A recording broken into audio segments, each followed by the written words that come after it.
1 o'clock. My name's Donna Coffin. I'm with the University of Maine Cooperative Extension, and this is rats and other vermin control on the farm. The first thing we'd like to do, I'm going to be launching a poll just to find out, what folks are interested in. And as I've mentioned a couple of times, if you are looking for pesticide credits, you should put your name in the chat, as you can also complete this poll.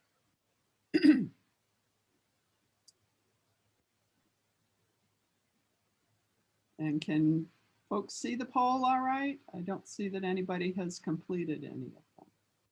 There we go. And we're asking whether you need pesticide credits.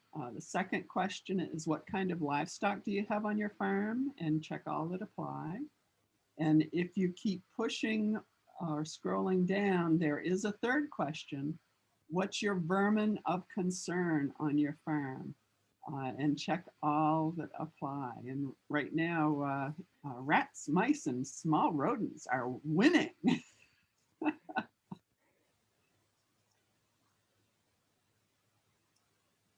And we've got, I'll just wait a couple more seconds. And those of you who maybe are just coming on, if you're looking for pesticide credits, please put your name in the chat. And we've got, well, I think most folks have voted that are going to vote. So I'll end the poll. I'll share the results. And so we can see that we've got two of the folks that responded to the poll are looking for recertification credits. Kinds of livestock, poultry is the big winner in this case, with 6 of the folks responding, having poultry on the farm. And like I said, rats, mice, and other small rodents seem to be the winner for the vermin of concern. Okay. Now our first speaker is Kathy Murray. She's the IPM entomologist with the Maine Department of Agriculture. And she's going to be talking about rats, mice, and other rodents that might be of concern. And I'll turn it over to Kathy. Thanks, Donna, and welcome everybody. Thanks for participating today. It is relevant that we're going to talk about rats and mice, as many of you indicated that that's one of the pests that you have of concern. You're not alone. This year has been, I would say, a little bit higher on that scale. We've gotten more calls from people concerned about rats. We're not really sure why, other than, people are home more.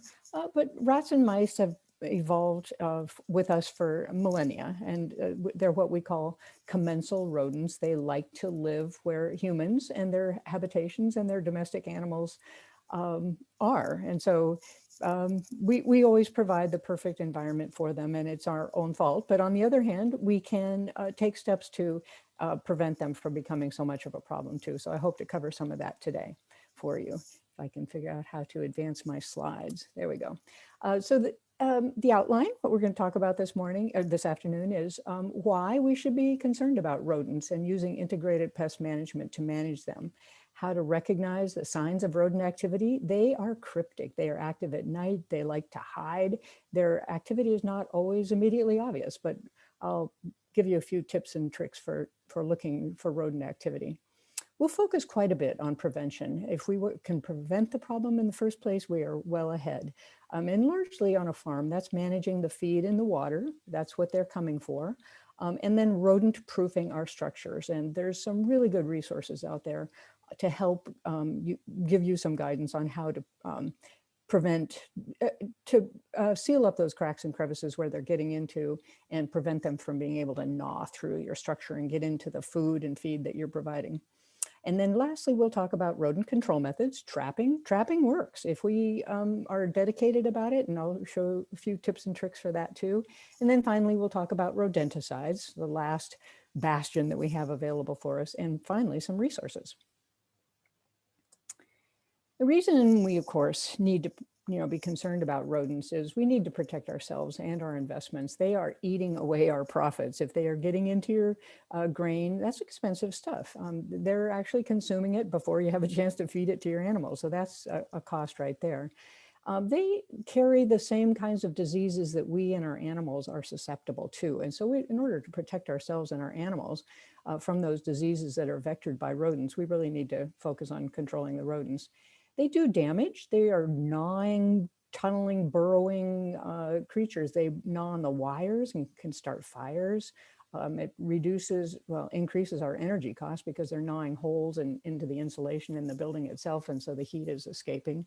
They contaminate the food. They contaminate the air too. There's even, well, we'll talk about that, but human risks associated with breathing air. We don't want to share our air with rodents, really. And then it's not a little thing to mention that your neighbor relations are something that is pretty valuable to you. Your neighbors, your customers. And if they think that you've got rats and rodents on the farm, they're not going to be too happy about that. And oftentimes that's the source of the conflict that we have, is that people will call the Department of Agriculture and say, my neighbor is, generating rats. So in order to address that, you want to get on top of it before your neighbors start complaining. I mentioned those rodent-borne illnesses. Hantavirus is one. Maybe it's not something you hear about every day, but we certainly have outbreaks of it. And that's one that's airborne. If you open up an area, a shed, a camp that has had white-footed mice or field mice in there, they carry hantavirus. And if that area has been closed up for a while and hasn't been ventilated and you breathe in the air, you could get hantavirus and it can kill you. Here's a whole list of other kinds of diseases. Leptospirosis is another serious disease. Meningitis, a brain swelling disease, that's pretty serious. Plague, of course, decimated the human population way back in the Middle Ages, but it's not gone. We still have cases of plague appearing from time to time. Tularemia. Salmonella is probably the one we're most familiar with, and that also is a pretty serious problem. In 2020 alone, the US CDC had to follow up and investigate over a number of cases in 50 states. All 50 states had cases of salmonella. There were over 1,700 cases that were reported. There were 333 people that were hospitalized and one person died. And they were all, interestingly enough, in this case, associated with backyard poultry flocks. So another really serious reason to manage rodents on our farms. The other reason why mice and rats are a problem for us is they can rapidly build up a problem. They can rapidly increase their population size and do a lot of damage in a short period of time. The Norway rat, that's the rat we have here. In the southern part of the US, there's another rat called the roof rat, but up in the Northeast, the only one we have is called the Norway rat. It's not originally from Norway, it's more from Mongolia, but for some reason we've given it the moniker of the Norway rat. It can produce 8 to 12 young in each litter, and it can have 5 litters a year. So, you do the math, they reach sexual maturity at 3 months too. And so in a short period of time, they can rapidly build up a pretty large population. Ditto for the house mouse and the field mice that we see, the white-footed mice and the deer mice. All three of those species of mice can have 5 to 7 young per litter and 5 to 10 litters a year. And they can reach sexual maturity in 6 to 8 weeks. So pretty rapidly can build up a pretty large population. And they eat. The rats can eat the grain. For instance, they can eat 1 to 3 ounces of grain a day.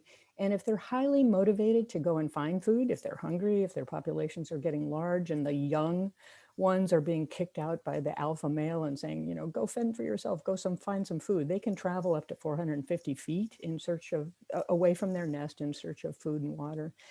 And then when they get to that food, they can squeeze right through a little tiny opening. A 1/2 inch opening is all they need. Mice are much the same way. They can squeeze through an even smaller opening, just a 1/4 of an inch opening is all they need. The other thing about mice is they don't need standing water. Rats do. They need water to be able to drink. So that's one way we can help to control them is by eliminating their access to water. But mice, that won't work for them because they can generate they don't need to drink. They just, get water from the food, metabolizing their food. But one thing that mice do, well, rats do too, is they pee and poop everywhere and really do a lot of serious contamination of our feed, as I've mentioned already, the air, and human health concerns associated with that.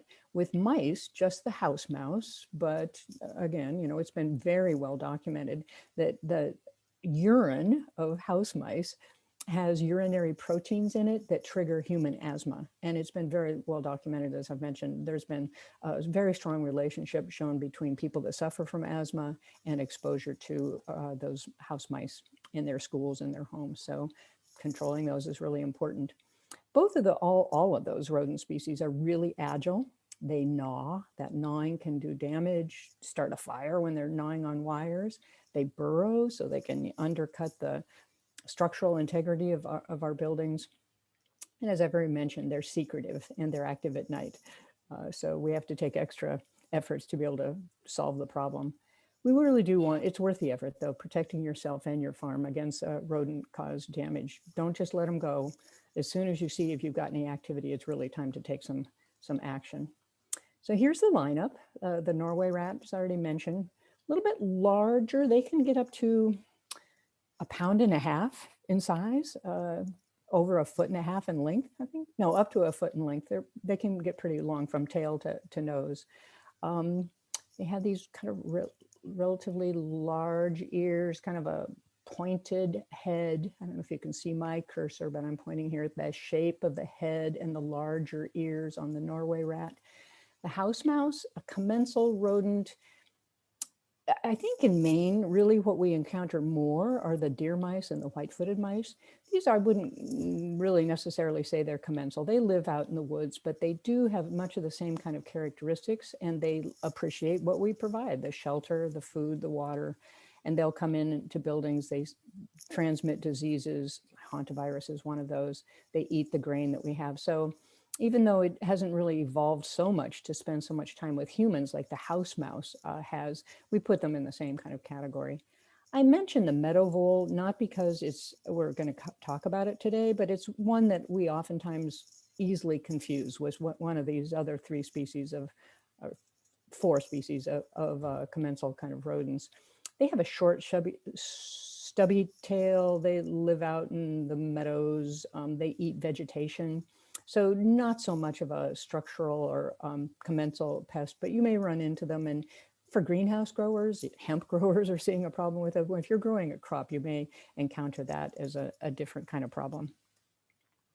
But with pest management, integrated pest management works. For those of you that never heard of the term, probably all of you have, but if you've never heard of it, it's been used by farmers for 40 years or more. It's been well established as just being a sensible, systematic way of preventing and managing rodents. Systematic maybe is part of the key to that.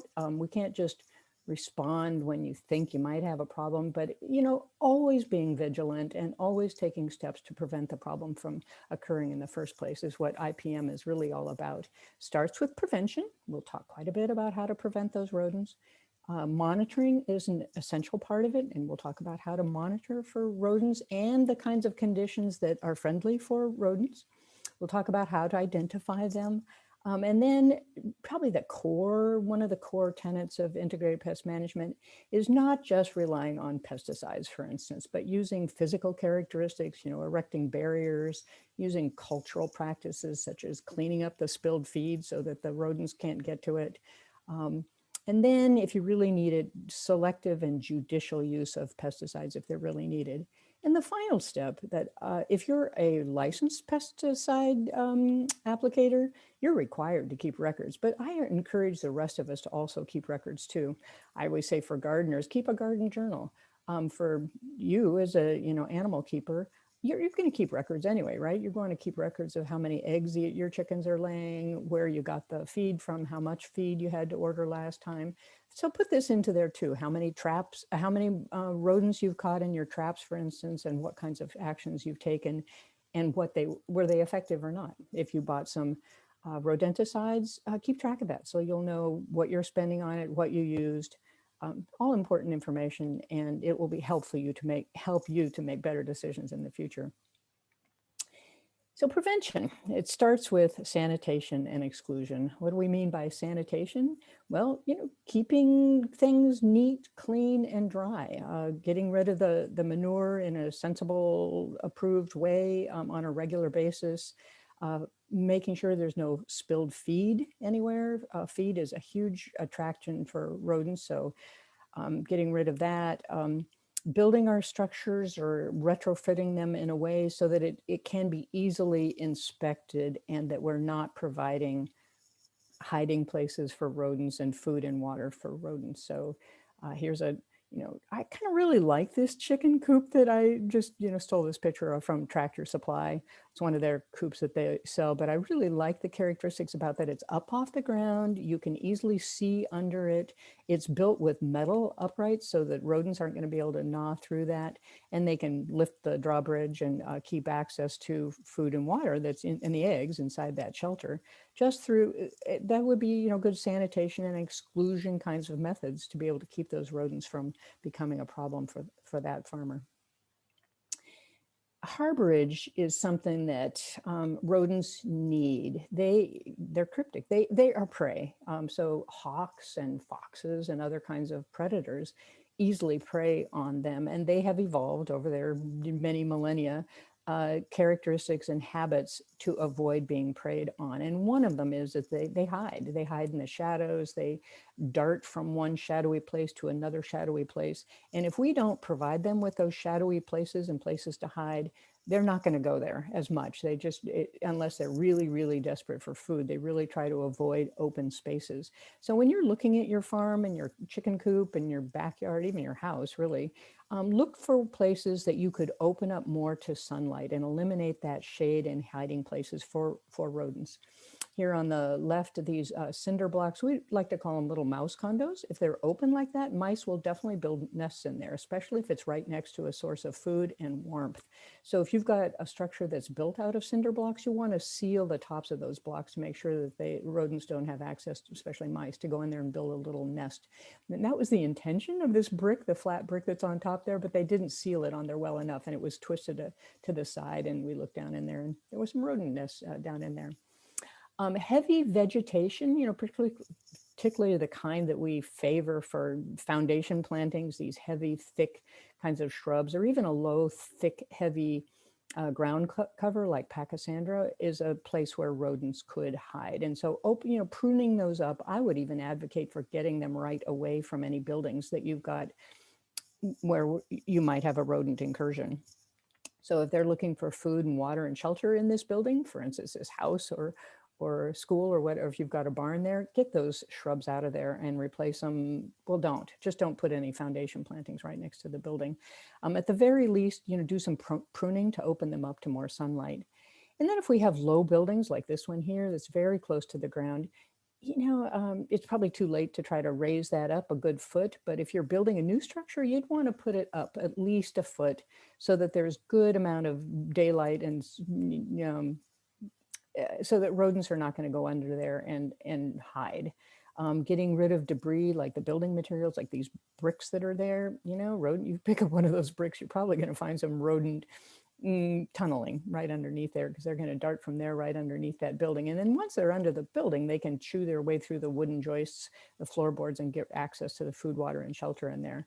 So I'll show you some ideas for retrofitting a barn like this, where you can put some hardware cloth down, bury it down into the soil to seal up those gaps that are where rodents may be having access to a building where you've got food, water, and shelter for your animals inside there.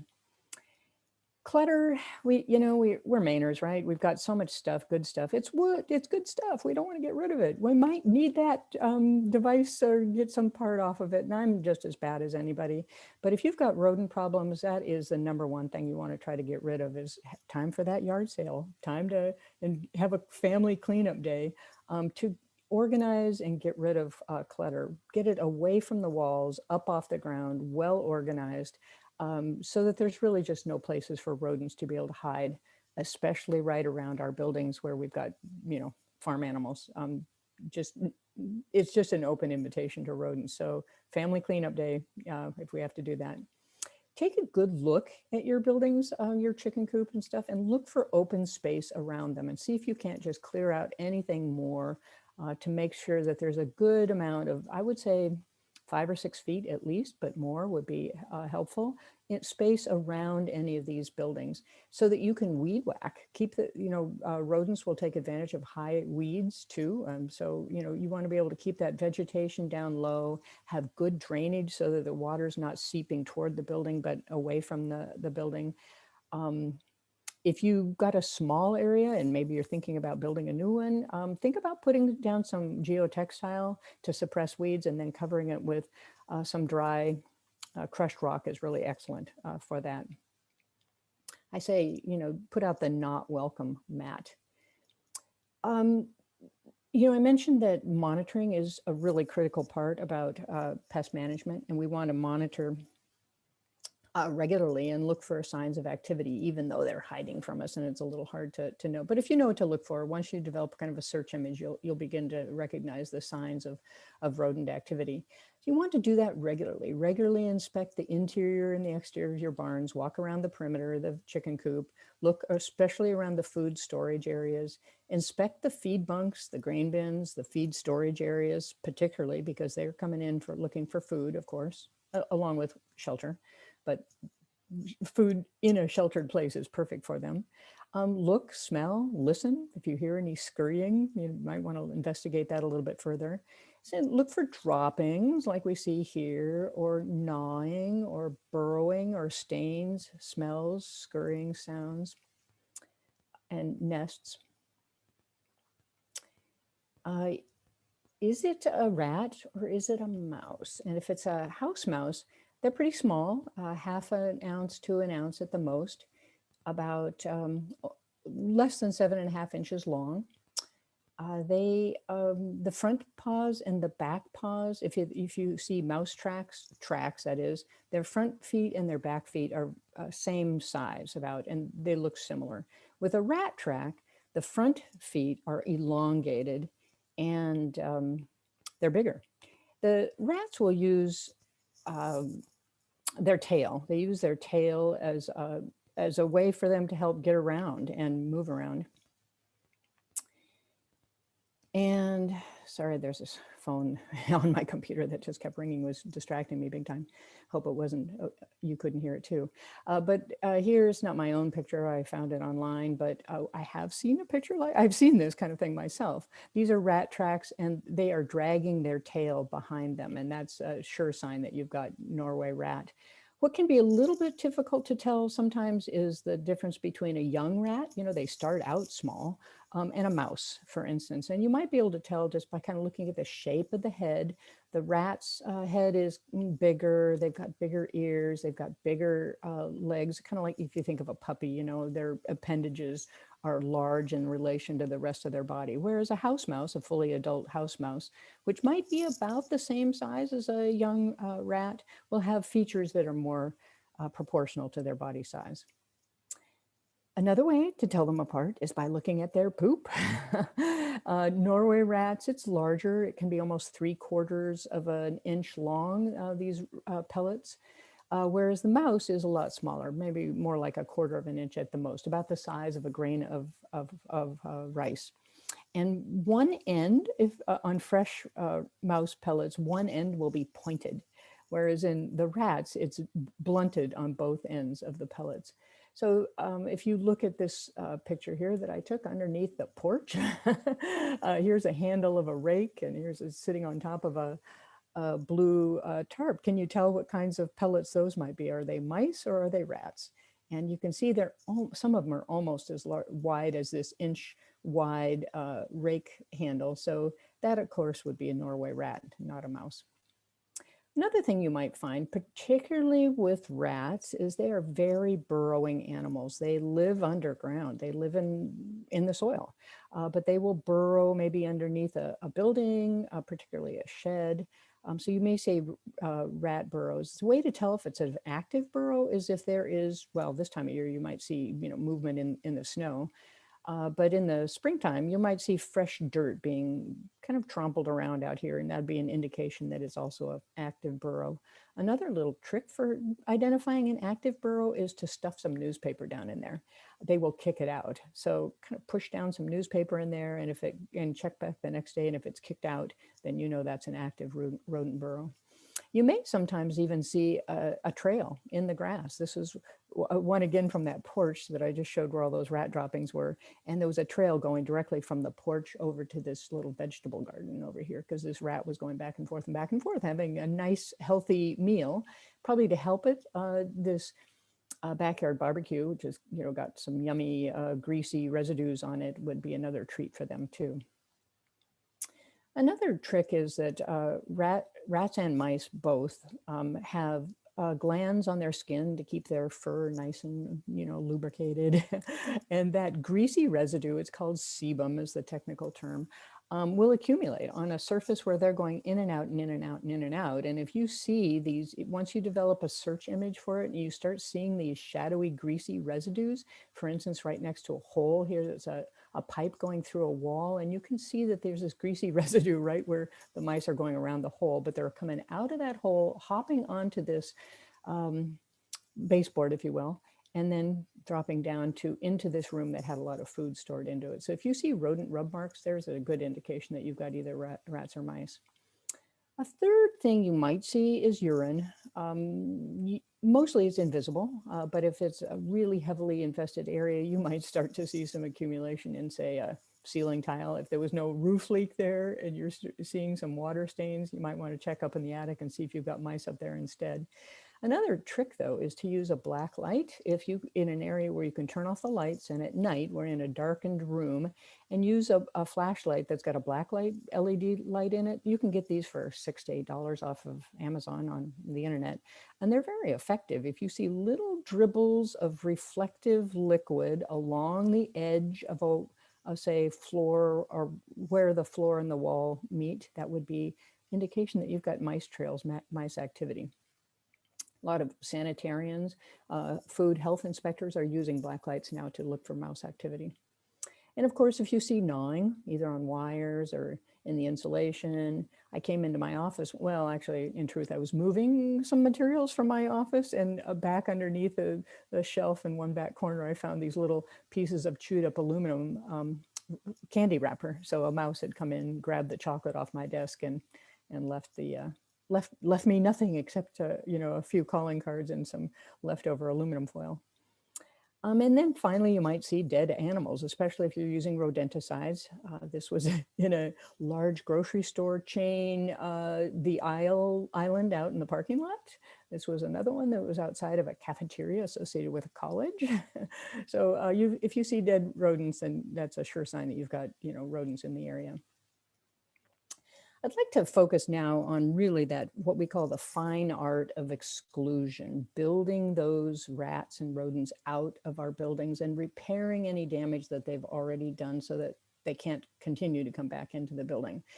And they are, as I mentioned, both of them, mice and rats, are very effective at chewing and gnawing their way. And if they are determined, they will chew through even, light concrete. If it's thick concrete, they really can't get through it, but wood, absolutely, they can get through wood. Expanding foam, yeah, no problem. So we really have to focus on using metal, sheet metal, galvanized hardware cloth, that kind of thing, to really seal up those areas, particularly if there's a pipe that penetrates through a wall. Oftentimes we have to drill a little bit bigger hole just to be able to get that pipe through the hole. And it doesn't take much. Remember, 1/4 of an inch is all the mice need to be able to squeeze in. And they use those pipes as a access point and then scurry right into the building. So if we seal those areas around pipes and penetration, utility penetrations going into a wall, seal that area at the gap of the wall where the floor joins. Here's a grain silo where they've also retrofitted it by putting metal sheathing cones on there to be able to prevent rodents from scurrying up down into that grain auger and down into the grain bin itself. And there's some really good resources available. These are just line drawings from this publication called The Rodent-Proof Construction and Exclusion Methods by Baker, Bodman, and Tim. And I'll give you some references to where you can find some of these good resources. There is that one I just mentioned, rodent proofing construction and exclusion methods. Gives very detailed information about what kinds of products to use, cement to hold a galvanized hardware cloth patch in place and that kind of thing. So I've had to use some of these things myself. They totally work, so I emphasize that. Here's an example of that where I mentioned if you've got a structure that has dirt underneath it and animals can get underneath that structure and then gnaw their way up into the building through just gnawing through the floorboards or next to the joists and that kind of thing.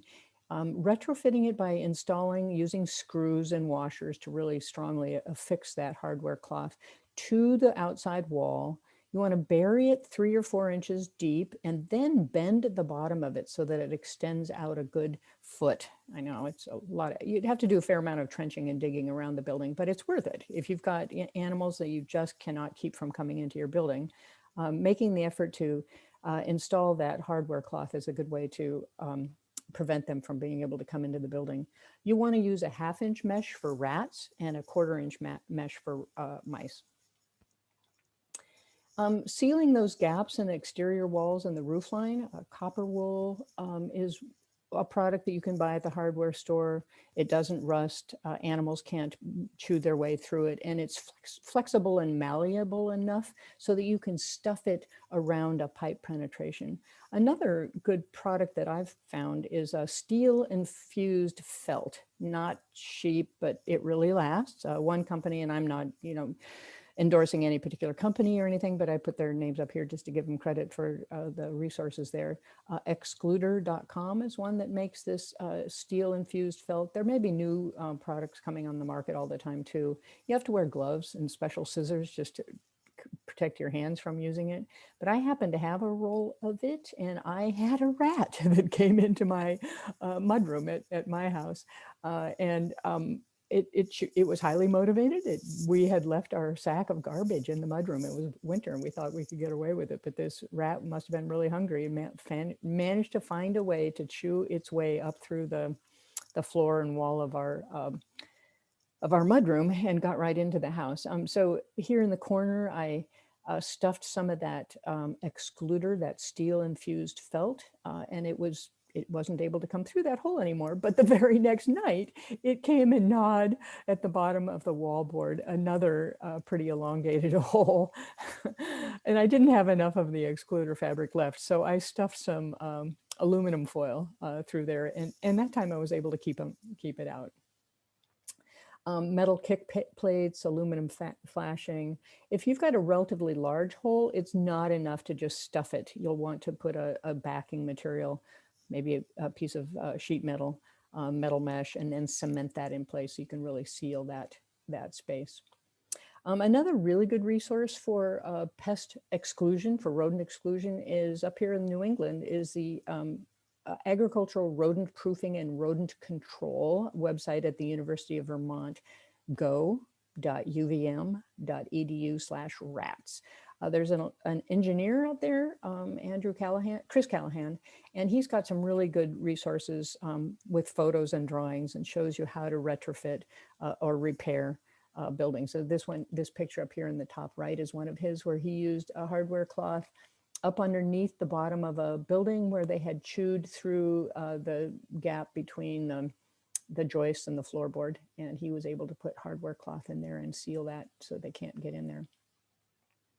One other resource that I'll mention is hard to find it, well, not hard. If you Google search for Nebraska rodent-proof construction.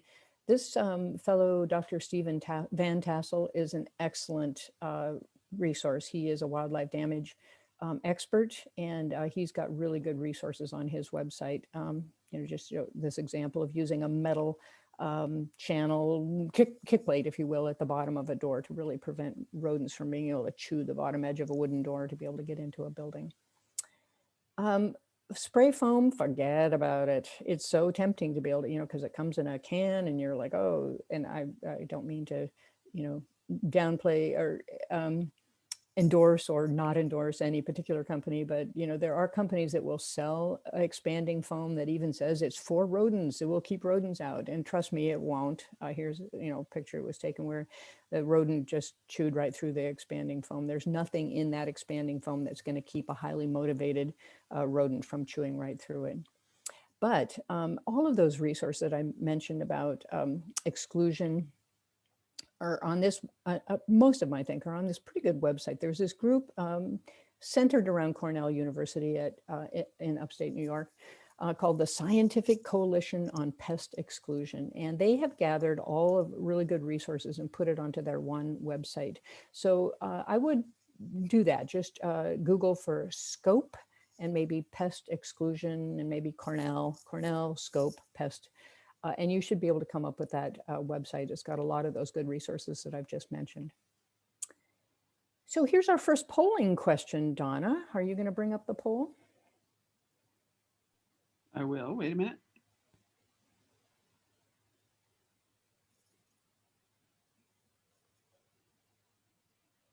Okay. So let's see who's awake out there.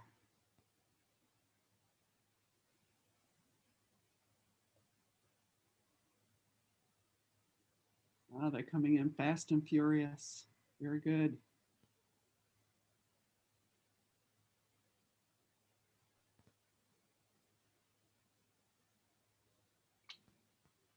Couple more and then I'll close it.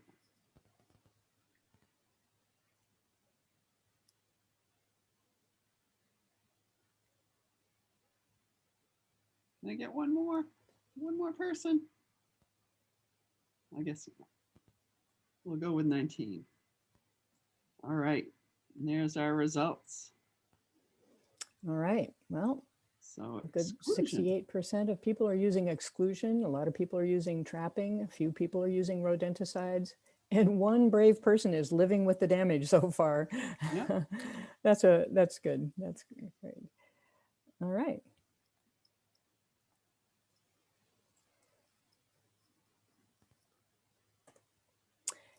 So let's focus now a little bit on saving the feed. The rats and rodents or mice they want the food. That's why they're, yes, especially the field, those woods mice, the white-footed mouse and the deer mouse, they not necessarily coming in for food, they're coming in for shelter.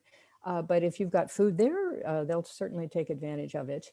But rats and house mice, they want the food. They're coming in for food and of course taking advantage of the shelter, and for rats, any standing water that you might have available for them to drink. So one of the tricks we really have to focus on is sealing the food in the animal feed and any other food that might be there that they would take advantage of, such as eggs, chicken eggs. They'll take advantage of that too. And making sure that the rodents don't have access to that. So I mentioned metal is pretty essential for rodent proofing a structure. The same goes for hiding and securing the animal feed. A 50-gallon galvanized garbage can is excellent with a good tight fitting lid. Excellent way of keeping feed from animals. If you've got a larger operation and you need, a 50-gallon garbage can is just not going to be big enough for you, there may be some other ways of trying to do that. There was this one, there was a SARE research grant, a USDA research project that funds farmers, just like yourselves, to experiment around and try other ways. And this one particular one here on the upper right, it used a culvert, plastic culvert, to see if he could build a bigger, better rodent-proof structure for holding the grain. But another clever person just used a chest freezer, steel, it's encased in steel, right? The outside of it's metal, it's got a good tight fitting lid, not plugged in, of course, to store their grain. Looking for ways to secure the feed is really important, and picking up and every day, making sure that there's no spilled grain that rodents can take advantage of. Which brings to a point that, these things are night active. And so, yeah, we have to feed and water our animals during the daytime, but at night they're sleeping. And that's when the rats and mice are going to come out to play. So that's our opportunity to seal up that food and water, turn off the waterers, pick up any portable waterers, clean up any spilled feed, tightly seal up those feed bins, collect the poultry eggs, clean up any broken ones, so that everything is tucked away for nightfall, so that those rodents don't have any reason or access to that. So that's prevention. I'd like to turn now to trapping, and many of you indicated that you are used trapping. Trapping is highly effective. There's a few tricks to it, and I'll try to share some of the tricks that I've learned over the years. But first, one of the tricks is oftentimes we bait the trap. We want to put some food bait on it, not poison bait, but just food that will attract those rodents.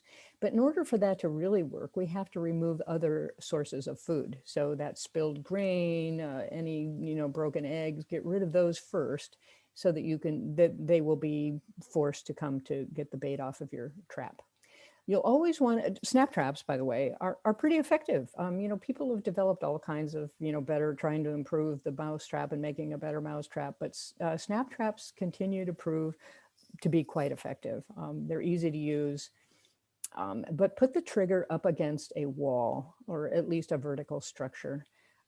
Because those rodents, they're cryptic, they want to stay hidden, they don't like to be out in the open, they will follow lines, they like to follow walls. They're not going to just dive right out in the middle of the building or the middle of a room to get food off of a baited snap trap if they can just stay close to the wall. So put the trigger right up against the wall. Put the bait pretty far back into the trigger if you can. In this case, where it's kind of a clothespin style or a jaw style, I've got the peanut butter is pretty far back in the on the trigger. If you just put it out on the tip of the trigger, they may just get one little toenail or tooth out there, and then it snaps and you won't get the animal. So the further back in, you don't put very much on there either. It's just a tiny amount. The amount of the size of a pea is a good amount of peanut butter or cheese whiz. The other thing is you want to secure those traps on a surface, a hard surface. So don't put it on something that's tilting. Make sure it's flat and level so that the mice will get a good, it'll have a better chance of snapping their little head off when it does snap. If they are coming in through a vertical, not flat surface, like they're coming in on a pipe, you can secure that with a cable tie. Secure the trap to that rounded surface, and that's another good way to trap. Another trick is, especially for rats, rats are very cautious about encountering something new. So you put a trap in there and they're going to go, whoa, what's this? What's this? I don't think I want to go anywhere near this. So you have to entice them to get used to coming to that by what we call pre-baiting, putting some food out on it before you set it. So a little snap trap like this one, this clothespin shaped one here on the left of these two up in the top. You would have to cable tie that open, secure it open, because the design of that is such that it will snap as soon as you soon as you open it. With a snap trap like this with a bail, you can just put the food on the paddle, but don't set it, and leave it that way for 5 or 7 days. You'd want a larger trap anyway. This is a mouse trap, but get a rat trap. Or if you're using one of these jaw style traps, cable tie it open so that you can put the food on there and they'll come and get used to eating the food for 5 or 7 days before you set the trap. Once they get used to it, then you can set the trap and you'll have much better luck with that.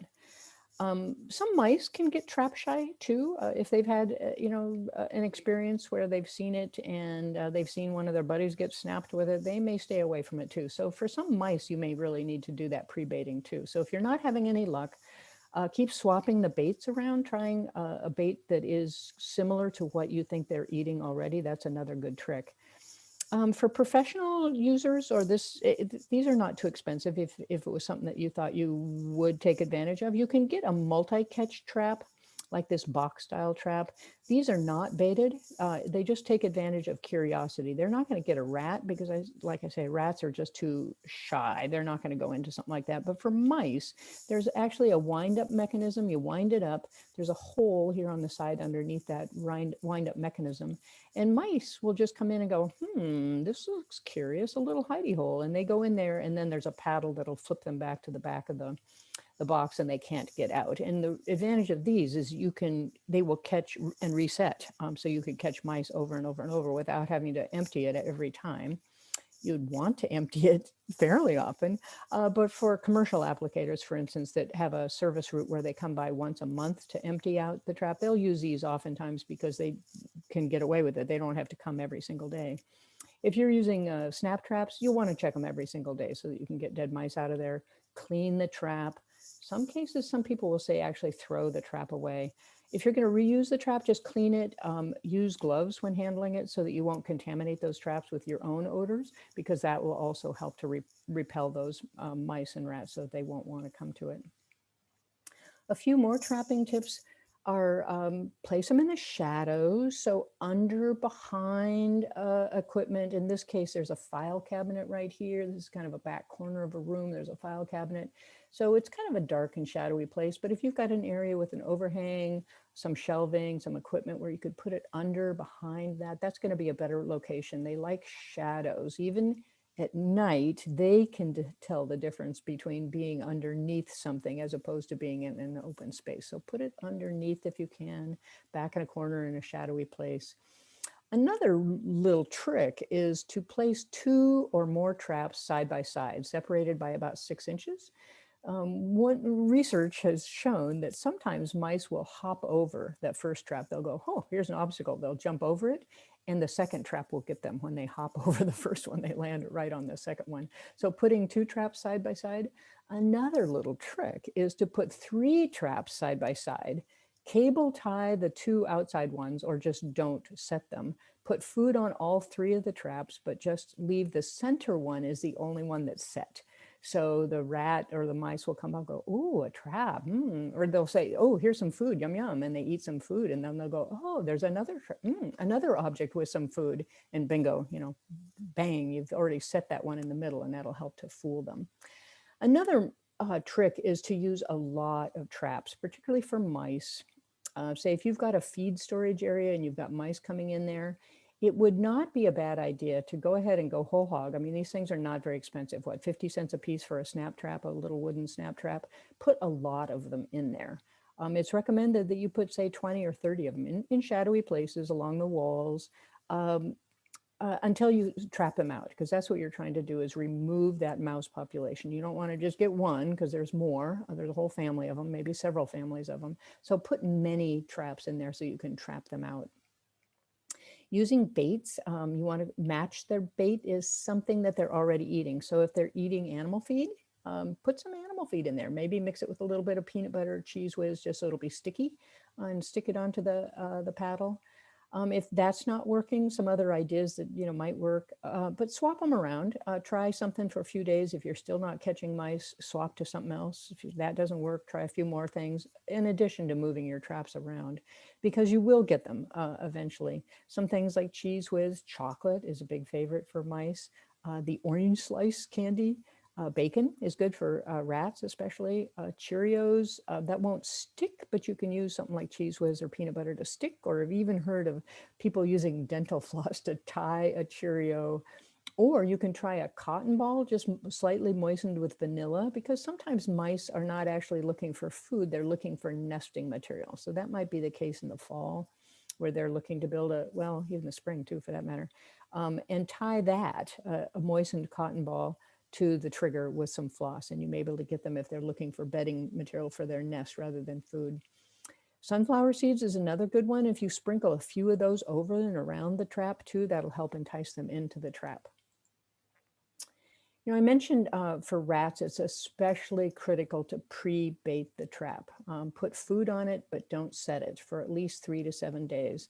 And then don't, once you set that trap and you put some food on it, you want to check it. And if they've eaten all the food off of it, go ahead and put a little bit more food on it. But as soon as they're starting to feed off of that trap, then you're ready to set the trap. So other than checking it to see if there's any activity, I wouldn't disturb the area too much because they're so trap shy and just shy about anything changing. So leave the area basically undisturbed until you get them to start eating the food off the trap, and then set the trap. You can also kind of scatter, I wouldn't, disturb it too much, but you can just disguise the trap a little bit by scattering a little bit of leaf litter or wood shavings around it. There's even one trick that somebody has had really good luck with, and that was using wood shavings. Just to really kind of cover that thing with wood shavings. They smell the food, the bacon or something in there. And once they get used to that, then you can get them, snap trap them. And then, of course, the tried and true method, probably many of you have used something like this. This is the stairway to heaven. Here's a little stairway. In an area, say a camp that's maybe going to be closed up for quite a long time, and the mice are going to be moving in and you're not going to be there to disrupt them. This is another trick that's tried and true and works pretty well. And you'll see lots of designs for these on the internet. This is one I made where I used a vial, drilled a small hole in each end in the lid and in the end of it, just big enough so that this vial would rotate freely on this piece of wire that I put across this bucket. Put some peanut butter on there, put RV antifreeze down in there so no other animals are gonna, if they drink it, they're not gonna die. But it keeps the water from freezing so that over the winter, the mice will climb up the stairway to heaven, try to get the peanut butter, and then fall. Because this is rotating freely on here, they will just lose their footing like on a rolling log and fall down into the antifreeze and drown. So long, mice. One last trick for trying to identify where rodents are active is using video surveillance. More and more people, especially the professionals, are using video surveillance. You can just get a game camera, or there's even more specialized Wi-Fi enabled video surveillance equipment. If you are really having a hard time, maybe you're not sure whether it's a rat or raccoon or what the problem is, or you're not sure where they're coming in at or where they're active and where the best place to seal up the cracks and crevices where they're getting into, or to eliminate other resources that they might be looking for, is to set up some game cameras. And then if you've got one of these Wi-Fi enabled ones, you can in real time watch to see where they're active. Something to consider. I would urge you, though, if you're doing rodent control, either trapping or handling rodenticides, is to protect yourself. Remember, those animals are carrying diseases, and you don't want to just willy-nilly grab them with your bare hand and, be tough and throw them out in the woods. Wear gloves, always wear gloves at least. What's the recommended method for dealing with them, particularly indoors? If you've got, you're sharing the air with these dead animals that are giving off these pathogens, is to take some household disinfectant, moisten down the area, including the animal, let it sit for the required dwell time, usually 10 minutes will do it. And then using your gloved hand inside a plastic bag, reach down and grab that rodent, and maybe even the trap too. If you're gonna just use it as a disposable trap, 50 cents, it might be just as easy just to get rid of it. Wrap the droppings, if you're using paper toweling to clean up that the droppings. What you definitely don't want to do is don't vacuum. If you are in an enclosed space, I would consider using respiratory protection. We're all using, face coverings now. So go ahead, cover your nose and mouth.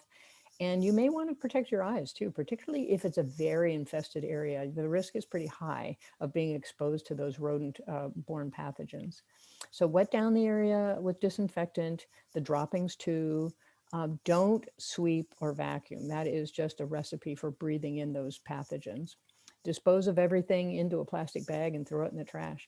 If you've got a complex, big area that's pretty rodent infested, I would seriously recommend looking into hiring a professional remediator. They have got the serious PPE. So particularly if you're in a building, you're working with other people in another building, it's open to the public, for instance, you don't want to open yourself up to the liability of having to deal with that yourself. So that would be certainly a case, but always protect yourself and consider a professional remediator. If, for instance, you've got an attic that you just now decided to look at and it's got 50 years of accumulated, droppings in there, that's a serious thing. There are some guidelines. The CDC has some guidelines. If you search for clean up rodent on USCDC, you'll find some good resources for that. Use disinfectant. 10% bleach solution is fine. It is kind of a respiratory irritant, so people that are sensitive to bleach might want to consider other kinds of disinfectants. So use an approved, appropriate, well labeled product for disinfecting an area after. But before you go in to work in a rodent infested area, be sure and open it up so that it can air out for at least 30 minutes to enable some of those pathogens and dust and debris to ventilate for a while before you get serious about going in there to work. Cover yourself, wear your PPE, and then clean up the area with disinfectant afterwards. Let's talk about rodenticides. Finally, I've only got, 5 minutes. I better speed up here. So let's talk about rodenticides. One of the reasons why I would advocate for using rodenticides as a last resort is that we know that they're affecting wildlife. Wildlife can feed on those small mammals that have, rodents that have fed on they're staggering around because they're intoxicated by the poison, and they then become poisoned themselves. People also are it's not a small thing that every year we have at least, around 6,000 kids under the age of 6 are poisoned by rodenticides. That's there are antidotes for some of these so I don't think they're all dying, but it's pretty serious that many people are being exposed, especially kids being exposed to rodenticides. So being sensible about using them is definitely worthwhile. If you're using them outdoors, above ground, they have to be in a locked, secured bait box. So this is one of these bait boxes. It's got a large hole so the rat can come in, but the rodenticide is embedded in a paraffin block that has a hole in it, and the wire goes through the hole and secures that in there so that nobody else can get in there and open that up. And then this whole box it's only opened up by a key. You can make your own bait boxes. Here's a design that's used PVC pipes. It's got a wire down the middle of it, make a T shape out of these two PVC pipes, and then the blocks of rodenticide are secured on a wire down in there. So that would be another way of securing it. They're only allowed to be used within 100 feet of a structure or 6 inches down into an active rodent burrow. So if you're going to use a rodenticide, the intent is to use it next to or near a building. It has to be labeled for agricultural or professional use. It has to be placed in that tamper-resistant bait station if it's above ground, or if children are under 6 or pets or non-target wildlife have access to this area. And you have to, unless you're doing it on your own property, you have to have a commercial pesticide applicator's license. So if a neighbor wanted some help with that, you really technically wouldn't want to be, helping them with a rodenticide, particularly if you're on somebody else's farm, anybody else's property. You can only do this on your own property unless you have a commercial pesticide applicator's license. There are a couple of different kinds. Mostly it is the anticoagulants. The first generation anticoagulants, they're considered to be a little bit safer for wildlife and pets, but some of the rodents started developing resistance to them. And so the industry has developed now, mostly what you'll find in the ag feed stores and pest control supply companies is the second generation, it's called. It's really toxic. It just takes one bite. The rodent takes one bite and it will kill them. Both of them, though, they're not going to die right away. It takes them up to 2 weeks to die, even after they've had that single bite. But as I mentioned, there's a little bit of a risk for wildlife and pets associated with using any of those anticoagulants. Well, non-anticoagulants too. For instance, there is an organic version of a rodenticide. The active ingredient name is cholecalciferol. It is really vitamin D3. There's no antidote for it. So even though it's organic and approved for organic, if a person or a pet gets into that, there's no antidote for that. So that's something to be concerned about.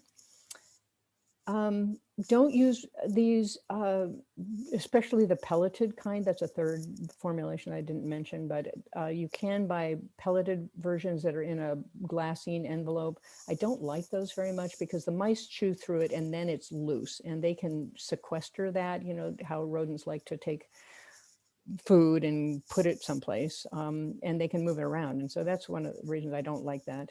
You certainly cannot use it if it's in food contact surfaces or feed contact surfaces. Any pesticide that might come into contact with food, you have to take special steps to avoid that contamination. So a commercial pesticide applicator's license is also required for use around any food preparation areas. Don't forget the PPE. If you have any questions about pesticides or whether you need to have a license, I advise you to contact the Board of Pesticide Control, thinkfirstspraylast.org. There's their phone number, 287-2731. I'm not going to mention this because I'm really running out of time, but you can also purchase a non-poisonous bait block that doesn't have any poison in it. It glows in the dark, so you could use your blacklight flashlight then to look to see if mice or rats are taking your bait while not actually poisoning them. It's just a way for you to determine where their activity is. Don't use mothballs. That's an off-label use. That's not effective against rodents anyway. It's definitely a serious risk for people, pets, and wildlife. It's illegal to use it, so don't try to use mothballs. Don't use repellent devices either. Those things have been taken to court in a number of cases. Research has shown that they just don't work. Animals will become habituated to them very shortly, like 3 to 7 days after they get used to the sound, and it's really just not going to work anymore either. And because I'm out of time, here's the additional resources. I know you're not going to be able to click on these links, but this is being recorded. I might be able to copy and drop them into the chat afterwards too. But one good resource is gotpests.org. It's my own, Department of Agriculture has got a website, and that's where we gather a lot of these resources. So with that, I think I should stop and let somebody else take over. So thank you for your time. Thanks, Kathy. That was very interesting.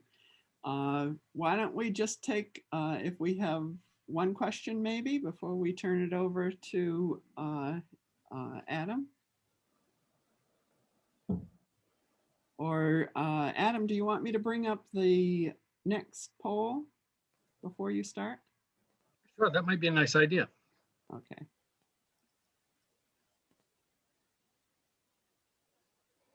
Can you wait a second?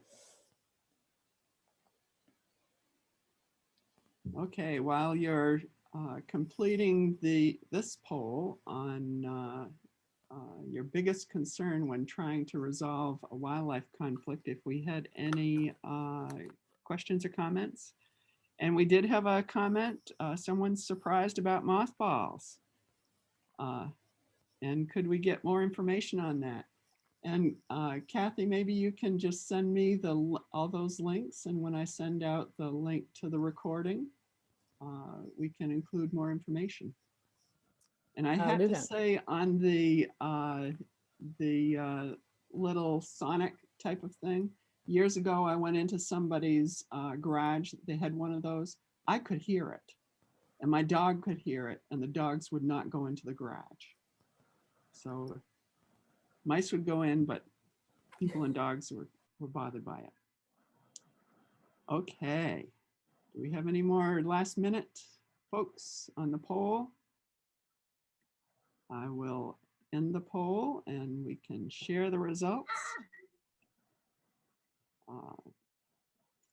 So they want to know how to resolve the problem is the big response. And we've got Adam Vashon, who's our wildlife biologist with the USDA Animal and Plant Health Inspection Service, it's APHIS, the wildlife division. So I'll turn it over to Adam. Thank you, Donna. I will share my screen and get this running.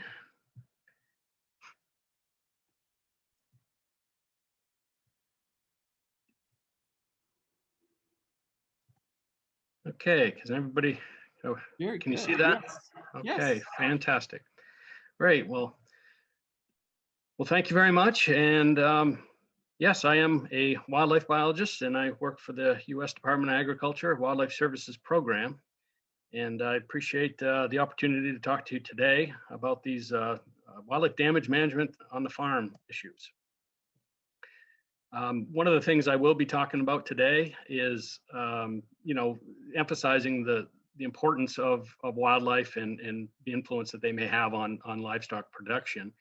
And then what you're all interested to know, I'm sure, is how we can get these things resolved. So obviously the poll question showed a resounding important factor there, and I'm glad to see that. One of the take-home messages from today is going to be just that, and where to go about seeking assistance should you need further assistance. I want to say that Kathy did a tremendous job with covering all the issues with the rodents, and that is really great for me because I'm going to really focus in on the other species. But what I think everybody is going to find out is that there's quite a lot of similarities between them as well. And so some of it will be just slightly redundant, but I think also it will reinforce the important parts of what we're trying to convey today. So today's talk will cover several basic issues. I do want to introduce you to the Wildlife Services Program to tell you a little bit about what we do and how we assist people with wildlife problems in Maine and across the country.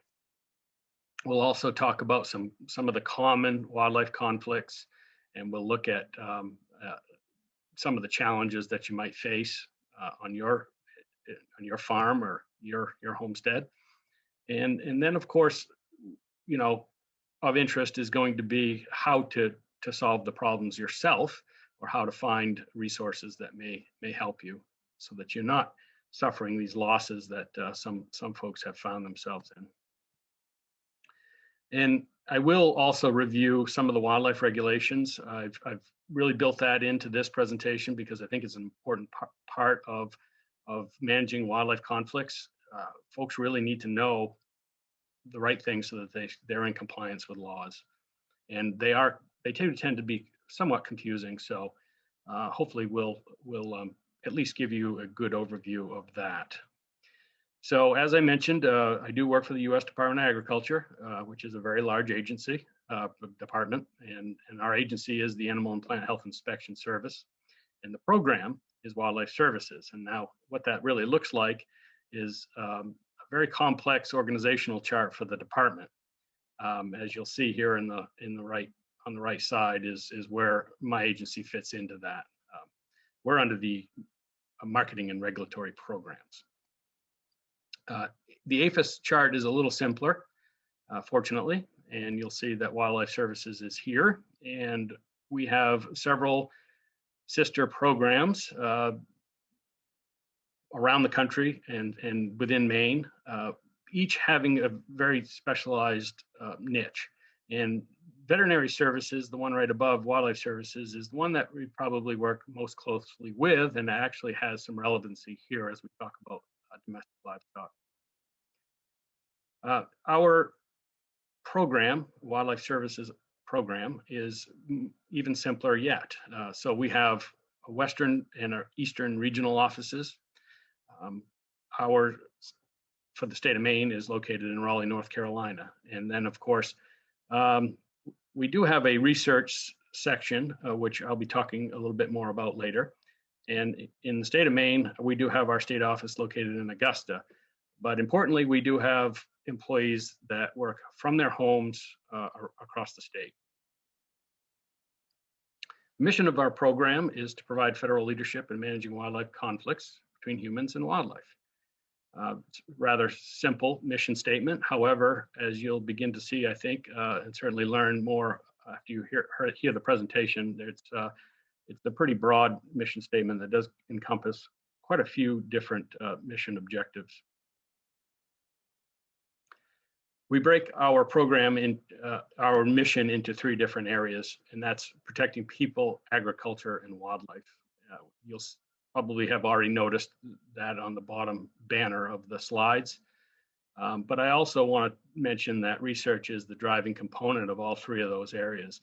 a very important part of what we do, and I will highlight a little bit more of how that research fits in to delivering assistance to folks like yourselves, and how we have developed methods from that research. In talking about protecting people, we actually break that down into three different categories. The first being human health and safety. Part of the work that we do around the country and within the state of Maine is we do an awful lot of work protecting the aviation industry from wildlife strikes. Some of these images are pretty self-explanatory, I think, but that's a pretty obvious connection there between protecting people and their safety. And then there's also many different examples as well. Something you may be more familiar with is in how, we're looking out for your better interests is protecting your personal property. Also, we work for all kinds of different organizations and industries. So the property that we protect can be, privately owned, commercially owned, or anything in between. And so these images kind of give you a real quick example of some of the things that we work with day in and day out. And lastly, in the category of protecting people, I always like to talk about the work that we do with wildlife diseases. You heard from Kathy earlier about some of the diseases that can be transmitted to humans. And so it's nothing that we really want to take lightly. We want to take it very, very seriously. And of course, I think we can all understand the relevancy living through this current pandemic. And probably most people understand that the current coronavirus pandemic is associated with wildlife. And so this is an emerging problem that we continue to work closely with, identify transmission rates between humans and wildlife, and some of the crazy things that can happen, in the transmission process. So anyways, that is really covers what we do within our mission of protecting people. The next category is protecting agriculture. This is a pretty obvious one that, of course, we do work for the USDA, and that is a great connection for us because it is one of the hallmarks of our work. American agriculture is so vitally important to the nation and the world. And in order to produce these commodities, we need to keep them safe from a variety of different things, including predators and anything that might contaminate or feed on that agriculture. And lastly, we also protect wildlife. And now that may be create some questions for people. Well, how do wildlife need protecting? Well, think about it from an example of our most vulnerable wildlife, and those species that may be in peril of extirpation or extinction. And so we call those threatened and endangered species. And those are the species that really need probably the highest levels of some kind of oversight from humans. As an example, here in the state of Maine, we work largely with piping plovers and another state listed species called least terns in coastal habitats. And these species are extremely vulnerable to a number of different threats.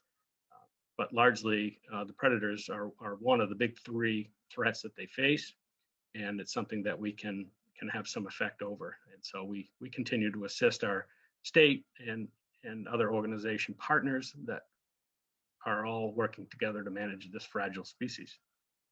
Real quickly, just another example of protecting wildlife might be an oil spill, things of that nature. But actually, the last thing I wanted to mention is, again, this is where a wildlife disease standpoint comes into play. Disease can also affect our native wildlife in really detrimental ways. So this is another broad area, and there's lots of different examples that we could go on about, but hopefully that gives you a good handle of what the kind of work that we do in the state of Maine. And I did mention in the beginning that how critical that the research was to all of it in developing our methods. And our program is really divided up into an operational branch and a research branch. Our research is based out of Fort Collins, Colorado. We have the largest research facility in the world that's dedicated to developing methods for wildlife damage management. So we actually are very lucky to have that portion of it, and it drives what we do operationally. Here in the state of Maine, we don't have a lot of research that's ongoing, but we can certainly still benefit from everything that's done around the country. The National Wildlife Research Center actually has a total of 8 different field stations, and each field station specializes in a unique facet of wildlife damage management. Okay, so as we progress here, I want to just share some terminology with you, because if you haven't already noticed, I probably use some different terms, and hopefully I'm not confusing in that regard. But in general, I use the term wildlife damage management to kind of qualify everything that we do when we find ourselves with wildlife troubles. A little bit more specific, and this is part of our mission statement, and it's kind of an evolving term. Human and wildlife conflict term is what's being used largely today. They're really quite synonymous. So don't be confused by the different terms. And you also may hear the term, the old term was kind of predator control when we talk about those mammals or even some of the birds that prey on our livestock. But I also like to point out the fact of the term predation management, because really when we're managing a conflict for livestock, we're not really managing predator population, whether that be coyotes or hawks or whatever it is. We're really managing the predation that are occurring. And so I'll just leave you with that, and hopefully it makes sense to you. We never try to have population level effects. We're always trying to curtail the damage on a very specific level. Another term that you might hear is livestock protection, and that's really self-explanatory, I think, but it all has relevancy to what we'll be talking about today. And then lastly, I do want to leave you with this term, and it's really related to what you saw at the top of the list, except for it has one very important word, and Kathy talked about this in her presentation. The integration of methods are going to be so vitally important, and that's really going to prelude what I'm going to focus on the rest of the talk. And keep that in mind, because I'm going to present a number of different ways to help resolve some of these conflicts, and it really comes down to the integration of methods. The more you can do is going to produce longer lasting results. So with that thought process of integration, it really dovetails nicely with what we call our wildlife services decision model. And this is sometimes nothing more than a thought process. It's important to understand, and probably plays an important role for you if you're trying to solve your own problem at your own homestead or farm. And so, as you'll see here, it's kind of a stepwise approach to determining and understanding what kind of a problem you have.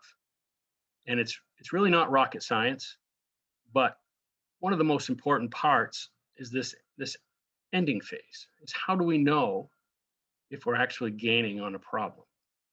And that's why this evaluation of results is so important.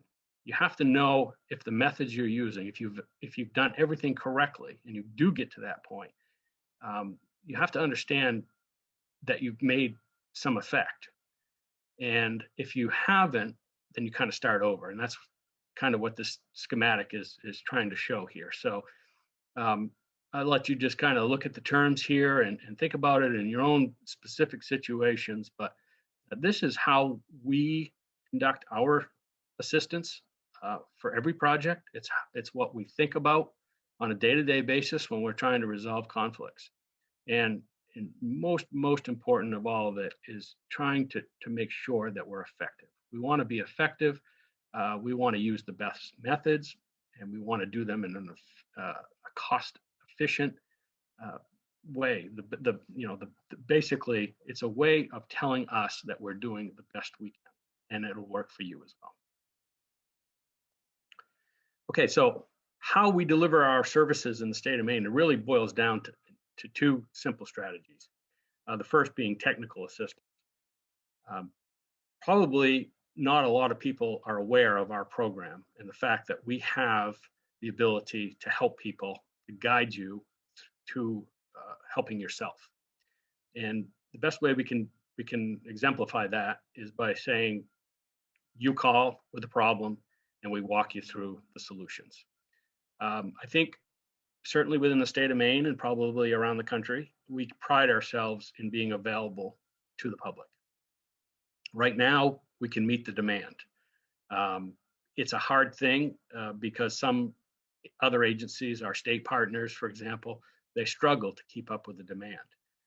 We're lucky in that we have enough staff that's usually available to take calls as they come in to help you, the cooperators, and to provide you with some printed material or verbal guidance, whatever level of expertise you may need. So that's certainly available, and I'll present you with our contact information at the end of the presentation. So keep that in mind. If you ever have an issue and you're really struggling to resolve that issue, you can always call us. And then the second way that we provide assistance in Maine is really to do the direct work on the ground. So what this means is we do have some federal funds. However, those federal funds are very limited, and so we can't do work for free. Our federal allocations are usually dedicated to very specific projects.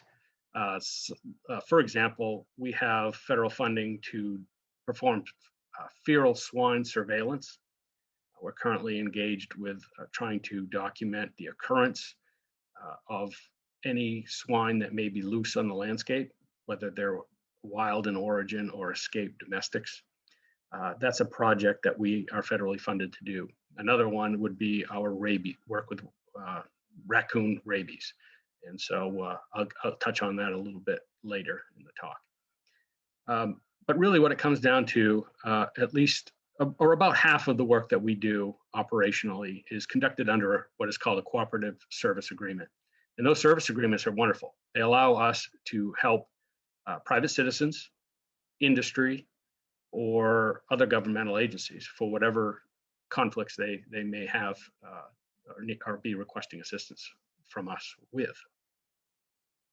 So what that means to you is if you find yourself as a producer and you have such a severe problem that you don't think you can resolve it on your own, we can come to work for you at a cost, of course, which isn't always an alternative that everybody can afford. And we understand that. So, okay, we'll move on to more about what we really wanted to talk about today and some of the conflicts that we're going to see. And just to touch upon what I would expect is going on out there, I kind of break these up into several categories. And probably one of the biggest problems that we face is any wildlife that may want to enter our facilities, or whether that's a pasture or a barn or any kind of shelter. They may be wanting to actually predate on our livestock and do direct feeding on them. And that's probably one of the biggest threats that we face. But don't overlook the fact that they may be just breaking in, kind of like what Kathy talked about, to consume the livestock feed or some other part of our human habitation. If they're getting in our homes, for example, there's probably other food sources there as well. Another issue that we face is that of just plain contamination, and that really, the rodent example is so very, very good, but that can happen with other forms of wildlife. Notably, I have talked to folks that have had raccoons, living in their houses or their camps. Is a very common thing, and so if you ever have a raccoon living in an attic, you can find yourself in a really bad situation in a hurry. Property damage, that kind of encompasses a lot of different things, for sure, and that's another very big issue with any type of wildlife conflict, that they're actually causing a monetary loss through the damage of property. And like you heard about the mouse and rat situation, other wildlife, whether it's mostly mammals, of course, are very good at digging and gnawing on different surfaces and structures. But this is another unique thing that we find actually written into state statute, a conflict that is called just worrying. And so what does that mean? Well, what we're talking about here in this context is frightening your animals. And so a predator, say a coyote or a fox that's walking around the perimeter of a pasture, actually has a degree of frightening that it causes. And sometimes that actual frightening or worrying can cause animals to jump fences, to break fences, or something similar. So those are the types of things that also we deal with. And then, as I've mentioned already, it will come up again, and I'm sure you're concerned about it as well. The transmission of disease is always going to be an issue and a threat that we have to be very aware of. And there are no doubt plenty of other types of conflicts out there. Those are the big ones for sure. Okay, what kind of animals are we talking about? Well, we really just covered the rats and mice and all those small rodents, and really the methods that Kathy detailed very well are applicable to those. I also put moles and voles on my list, and as you heard her say, those are the species of small rodent that tend to live outside of structures. In the line of work that I do see an awful lot of property damage caused by those two species groups as well. But really what I'm going to focus more on is the other species, and domestic dogs and cats are certainly something that can cause problems. And I think we saw that in the poll. Red and gray fox, we kind of combine these slightly, and I'm being kind of generic here. I'm trying to be species specific, but sometimes we approach them as species groups. Coyotes are a big one in the state of Maine, especially when we're talking about our larger livestock, sheep, goats, and certainly calves. Raccoons are a very common species that we deal with. And weasels, I do know that people, particularly the poultry producers, have some issues with weasels. They're very hard to exclude because they're small animals that can fit through tight spaces. Mink are largely associated with the wetlands, but of course the state of Maine is, you're probably never far from a wetland. So it's another species that is fairly adept at finding food in very opportune ways, and certainly our poultry would fit into their dietary palette, so to speak. Fisher are another member of the weasel family, a bit larger than mink, and they will certainly invade chicken houses and could even probably attack some larger livestock. They're not big animals. A big fisher would weigh 15 pounds, but they are very tenacious. Everybody's probably familiar with skunks. They have made my list because they are a pretty common conflict species, even though they eat probably more insects than other livestock species. They have an efficient they have a unique taste, I guess we'll say, for eggs. And so probably some of the folks can train me a little bit on some of the damage that they've seen. But I do know that skunks like eggs an awful lot. And of course, they can kill chickens as well. Maine has a growing bobcat population. We went through a period of time in history where bobcats were kind of rare. And now they're making a strong comeback, and they're pretty prolific around the state now, except for the northernmost parts. And then, I do kind of throw in the whole raptor category here as well. because we can't overlook them. And when we did see this on the poll, that quite a few of you have had some raptor issues. And you know, raptors are our birds of prey. They do include hawks, falcons, and owls, and we have many different species in that group. So I'm really not going to talk about a lot about the individual species, but it's a as far as birds are concerned, we have to really think about it from a little bit different perspective when it comes to keeping our animals safe from above. And of course, there are many others that we won't specifically talk about. Black bears didn't make this list, but I do have some slides to talk about bears. And bears are again a growing species in the state of Maine. They have been involved with livestock depredation, certainly in other states even more so. So it's nothing we want to take for granted, and we'll talk about some of the specifics with them as well. Okay, so when some of the broad aspects of preventing wildlife damage, you know, I like to think about this in a way that hopefully makes sense to you. And probably the biggest part of preventing wildlife damage is being prepared.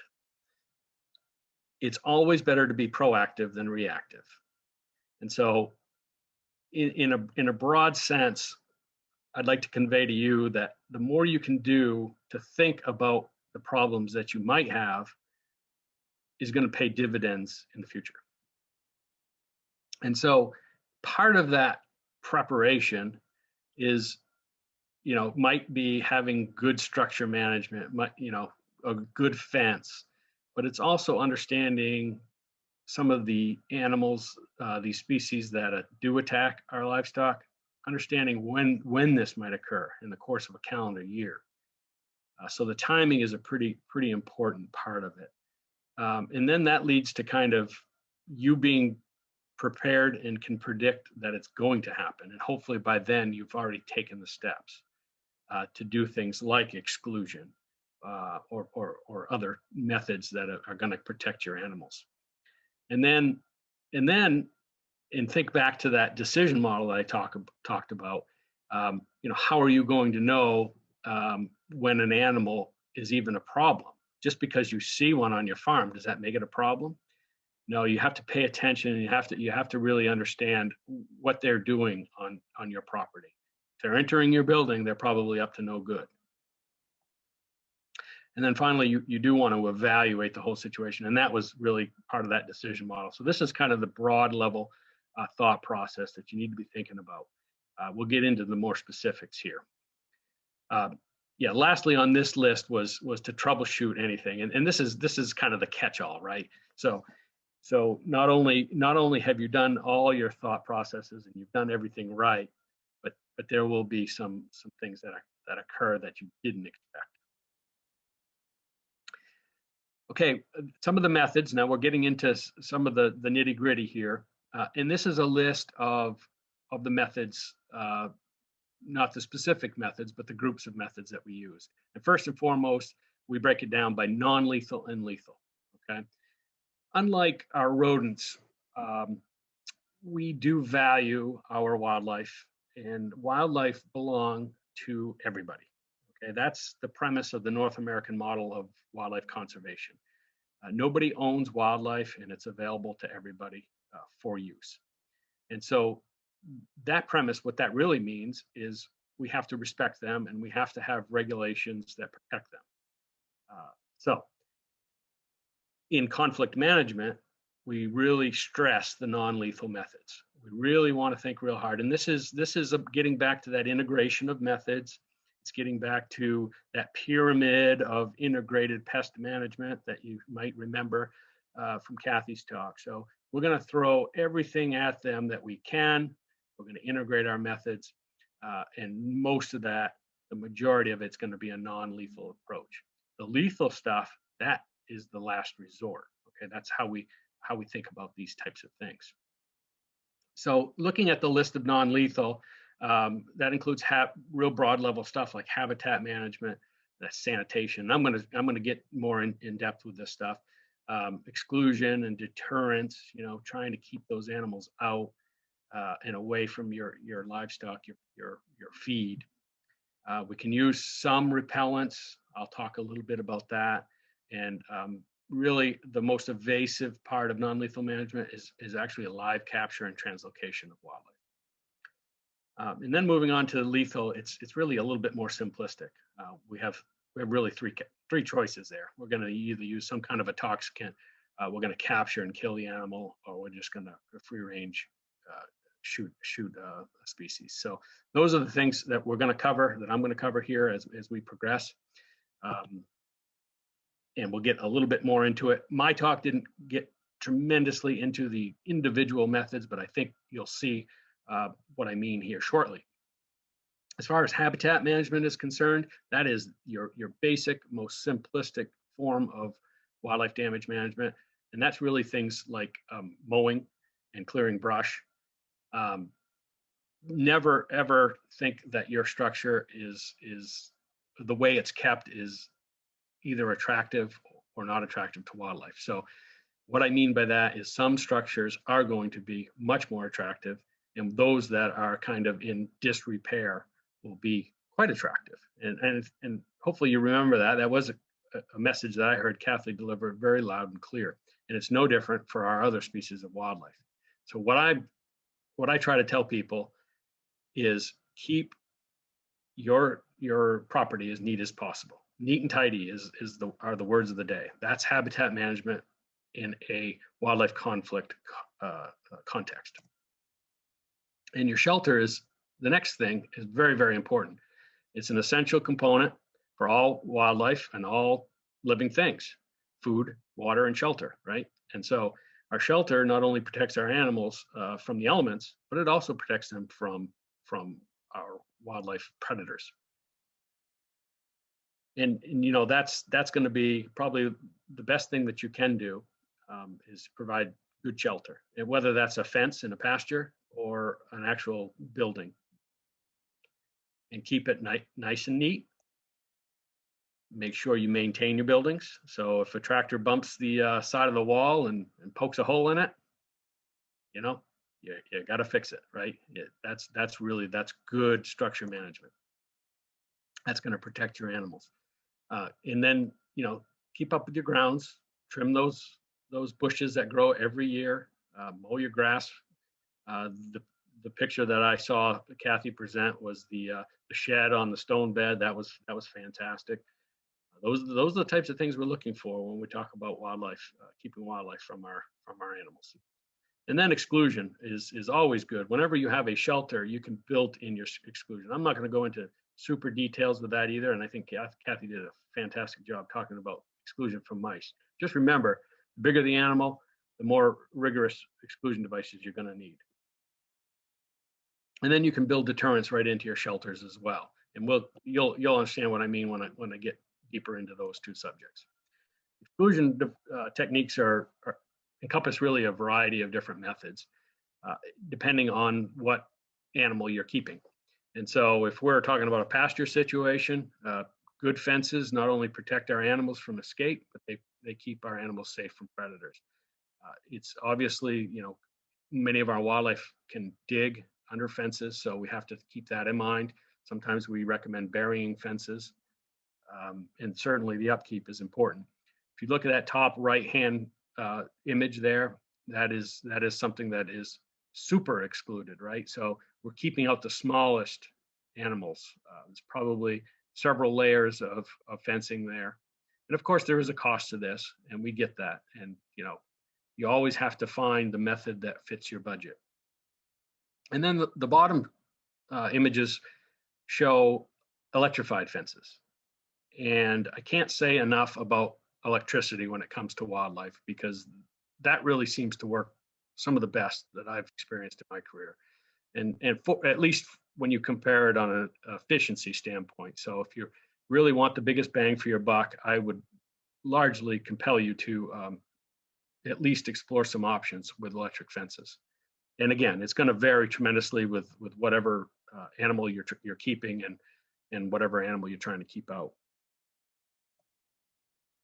And never overlook the fact of overhead cover. You heard me talk about the raptors earlier. You know, a lot of poultry producers, and I get it. We want to free range our chickens or even ducks or whatever we have, but we have a robust populations of avian predators, and so in order to really provide the best protection that we can, we really need some kind of overhead cover. And I know that's challenging. That's extremely challenging. Good husbandry practices are another way to do that. I mean, if you can free range and you can keep people around, and it's in the middle of the day, and you're kind of, maybe you're doing your chores and you're keeping your eye to the sky, but there's certainly some ways to get around it. But for long-term solutions, we really need to have overhead cover. Moving on to the deterrent category, there's all kinds of different devices that are marketed today to keep wildlife away from animals and other resources. Usually they have something to do either with an auditory response or a visual stimulus. And so if you look at the slides from left to right, the first one is what we call mylar tape, and that's a visual deterrent. It's very irritating to even humans. When you see that stuff flashing, it has red on one side and silver on the other. And that can buy a lot of time on some of the resources that we have. And I've used it for mammals, and it can sometimes have some effect. So don't overlook those types of things. The other visual deterrents are some lights, flashing lights that tend to work pretty well. And then the other category of deterrents would be the auditory deterrents. Loud noises, obviously, anything that we can do to scare or frighten animals is good. And again, I'm going to mention the integration of methods is paramount. So the more you can use in combination, the better effect you'll have. Regarding repellents, there really aren't a ton of options here, especially for mammals. So don't ever think that we are just going to be able to go buy a product off a shelf and it's going to solve your problems. Really, we're entering a realm of, especially with our chemicals, that we have a lot of concerns with, so environmental concerns. So always keep that in mind. But as far as chemical repellents go for mammals, there really aren't any good options. Some of the repellents, again, you heard me talk about deterrents. Deterrents and repellents are sometimes used synonymously, and I don't mean to confuse you, but oftentimes what you'll read is something that's very specific and works in a particular way. But sometimes just noises can repel, and the old-fashioned technique of putting a radio in the barn or something, that's actually repelling or deterring wildlife in this case. So they're largely synonymous, but I list them out again here under this because they do have application. Adam, we had a question about what was that thing? It's the noise gun in the previous slide. Oh, yeah, great question. I'll go back. That's a propane cannon. It's a very loud device. It runs off a gas cylinder like a barbecue grill would have. And that particular product goes off on a timer. So it's set to go off. We use these on large agricultural fields. It's probably nothing that you'd want to have in your backyard, or certainly in your neighbor's backyard, because your neighbors would not be fond of that. But that's really mimics gunshot. So it does have application, but it wouldn't work. If you had a big sheep pasture, perhaps, and you lived in rural areas, it might work well. Thanks for asking that question. That was good. The tactile repellents are anything that is directed towards, the sensation of feel from an animal's perspective. And so, again, not a lot of options when it comes down to the livestock situation. For birds, the tactile alternatives are a little bit more robust than what we would find for mammals. But sticky substances would be an example of that. Not really, again, a good option here. But I put this one on here, and you heard me say moments ago about the value of electric shock. This is probably the best thing that we can do. And again, call it a deterrent, call it a repellent, or call it exclusion. It doesn't really matter. It works. And so always keep that in mind. And then just to kind of complete the list here, there have been some devices that have been developed over the years to use compressed air. Sometimes they're motion sensitive, or like water sprinklers or things like that. So those things can all have some marginal use in deterring or repelling wildlife. And then last on that list of non-lethal methods was trap and translocate. And of course, that's the most evasive method of the non-lethal methods. And sometimes it's just right. Sometimes it works well to resolve a very specific conflict. And that's, thinking back to that decision model, you know, that's sometimes it's okay to go from the start of a project to the end of a project and to jump, you know, instead of move gradually. It all depends on the specifics. So if you called our office and you said, I got A, B, and C going on, and I might say, you know, really, rather than investing in $1,000 worth of exclusion devices, if we've got one animal here, and this is an anomaly, you've been farming for 10 years, you've never seen it. Might be one animal, might be the best way to go about it. But I'm going to come back to that too with some of the laws that are associated with that. Okay, so moving on to the lethal approaches, I already told you that they were a much shorter list, right, of alternatives. And so really shooting, trapping, the toxicants are really not a great option, really limited for mammals, only really applied to the rodents, like Kathy talked about. USDA personnel have some products registered for some specific animals, but they're not available for commercial use, so, or outside of USDA, so for that matter. Moving down the list, I'm going to try to speed this up just a hair so I have some time for questions. I am coming towards the end. I probably got another 5 or 10 minutes here. I just do want to show you, to demonstrate why legal ramifications of these methods how they could come into play and how they could affect you. So I'd be remiss if I didn't cover the law, I think, because really what we want to do is make sure people are resolving the issues legally. And from a federal standpoint, we have several important laws. And the first being the Federal Insecticide, Fungicide, and Rodenticide Act, better known as FIFRA, if you like acronyms. And so that's really governing the use of toxicants. I'm not going to get into any level of detail with that one. The Migratory Bird Treaty Act is another important federal law, and I'm going to go into greater depth with that momentarily. The Endangered Species Act is probably something that you've heard of. And then the Bald and Golden Eagle Protection Act specifically covers eagles. As far as state laws and policies are concerned, we have state statute in Title 12, and we also have policies that are administered by the Department of Inland Fisheries and Wildlife regarding these types of wildlife conflicts. And then never overlook the fact that you might have some local laws or ordinances that come into play. And the best example of that is discharge ordinances for shooting. So some municipalities have those. They don't allow any discharge.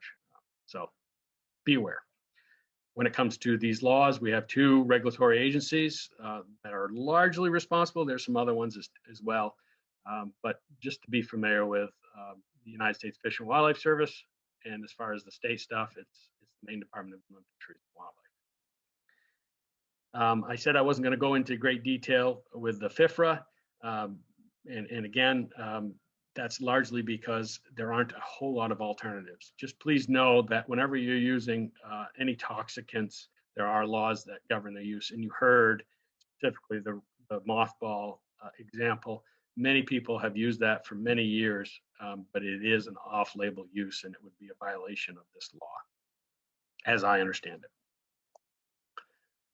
The Migratory Bird Treaty Act really covers most every bird that we're familiar with.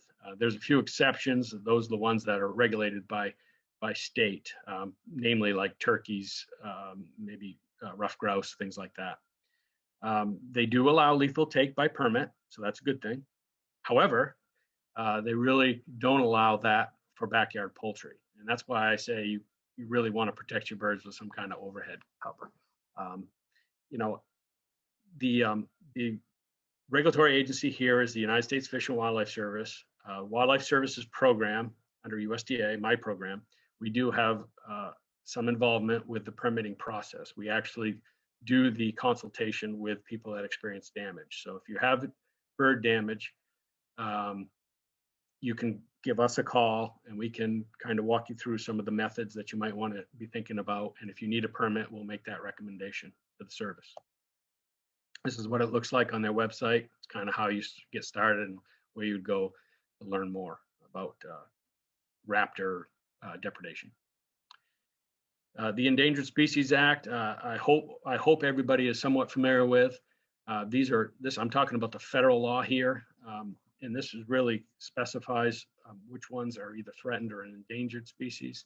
It's regulated again by the United States Fish and Wildlife Service. It prohibits unauthorized taking, possession, sale, and transport of T&E species. When it comes in Maine, we're talking the federally listed species are Canada lynx, which are at the top. Very similar look-alike to a bobcat. And I would caution anybody in the northern half of the state, in parts of Hancock and in a lot of Washington County, all the way down through the Western Mountains, if you ever have a feline that's into the chickens, never assume it's a bobcat. Okay, so this is a highly protected animal that we never want to harm. So, and the bat here in the photo is a long-eared bat. Probably not going to be a predator, but just as an example of what's listed. And currently, there's no raptors that are on that list federally. I'm going to talk about a couple in the state. Regarding eagles, I think everybody understands that eagles are highly protected species. In the state of Maine, we really only have bald eagles. There are some golden eagles that do move through the state of Maine in the course of a year. So never assume that because it doesn't have a white head, it's not an eagle. And again, any other bird would be protected. So use caution with eagles. There is a process for that. You can get permits, but fortunately right now we haven't seen a great deal of predation caused by eagles, but that could change in the future. Moving on to some of the state laws, as I mentioned earlier, largely governs mammals in the state of Maine. Turkeys would be an example of a bird that falls under the jurisdiction of the Inland Fisheries and Wildlife. State statute talks about attacking domestic animals and destroying property, and it actually outlines, the rights of farmers and livestock producers. So you can go there and pull up these statutes and learn more about that law. And I would encourage you to do that if you ever find yourself in a wildlife conflict situation where you need to take matters into your own hands. Keep yourself on the right side of the law. And they do give permits in certain situations. A few I'm going to identify here. Okay, so I talked about the administrative policy that they have, and really this is very similar to the way that the Wildlife Services program does our work. We do this in a very stepwise fashion, and the first and foremost is always to provide education and extension. So we want to make sure that people understand the biology, the ecology of the animal that might be a predator. And so providing that simple information can sometimes actually resolve problems. Just because you're seeing an animal in your yard doesn't mean it's actually there to kill one of your pets or your livestock. There's ways to prevent, and this is really what I've covered so far in this talk, was those deterrent and exclusion methods. That's what we really want to convey when we talk to the public. And then what I haven't covered is the use of hunting and trapping regulations. So the state, of course, is the agency that regulates hunting and trapping in the state of Maine. And this is a very important component of wildlife conflict management. So we use hunting and trapping as a no-cost option to the public. And so it's a fantastic way of keeping populations in check. If there is a hunting or trapping season when the damage is occurring, perhaps we can get a hunter or a trapper to target that animal. And then moving on, we talked about these non-lethal methods, and that includes the trap and transfer, really. And lastly is the lethal control portion of it. I will pause just a moment to ask you, Donna. I think there might have been one more poll question. I meant to kind of identify that a little bit ago. I only have a few more slides. Do we have another poll question? We have an end question. Okay. The end There was poll. one about the skunk, and I didn't know if we were going to ask that. We ended up not putting it in. All right. Fair enough. And that's good for the timing of this because we are coming down to the wire and I'd love to have at least Yeah, a few minutes for questions. We have had a couple of questions coming in, but we'll let you finish first. Okay, a few more slides. Okay, the species group for home and garden, as far as the IF&W policy are concerned, many species are categorized as such, and as a result, no permit or permission is required. Okay, so here's that list of species. These are generally animals that don't have hunting regulations. And then animals that have actually an open or a closed harvest season are shown here. There are more, of course, and those generally they take a little bit more caution with these species. And most of those on the list require consultation, except for raccoons, skunks, opossums, and gray squirrels.